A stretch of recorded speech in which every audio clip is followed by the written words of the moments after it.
이 시리즈는 어거스틴의 하나님의 도성을 통해 인간의 역사 속에서 펼쳐지는 두 흐름, 세속의 욕망과 하나님의 뜻 사이의 갈등, 그리고 그 가운데 살아가는 우리 삶의 방향을 함께 모색하는 여정입니다. 본문 1 어거스틴의 고민, 신앙은 세상 속에서 어떻게 드러나는가? 로마가 무너진 후 사람들은 혼란에 빠졌습니다. 믿고 있던 시스템이 무너지고 질서가 사라지자 사람들은 두려움 속에서 신들을 찾고 책임을 돌리기 시작했죠.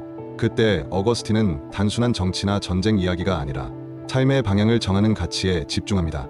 사람은 자신이 사랑하는 것을 따라 살아간다.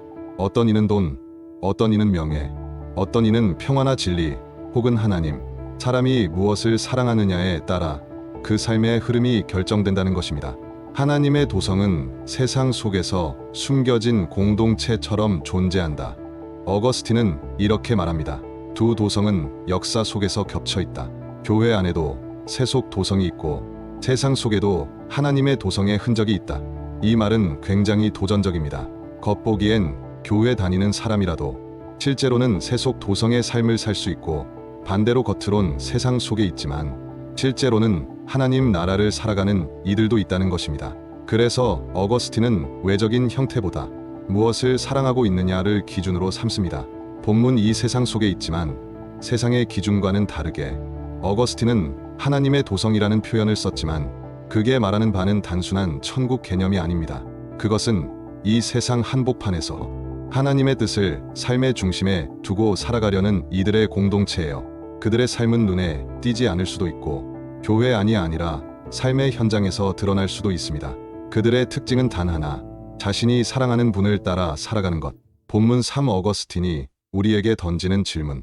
어거스틴은 현실을 도피하지 않았습니다. 오히려 현실 한가운데에서 그리스도인은 어떻게 살아야 하는가를 고민했습니다. 그는 말합니다. 하나님의 뜻을 따라 산다는 것은 결국 세상의 질서에 저항하는 일일 수밖에 없다. 그는 스스로도 로마 시민이었고 교육자였고 철학자였습니다. 그러나 점점 깨달았습니다. 진짜 흔들리지 않는 삶은 내가 사랑하는 분이 누구인가에 따라 정해진다. 그게 하나님이라면 그 삶은 세상의 흐름과는 전혀 다른 길을 가게 되겠죠.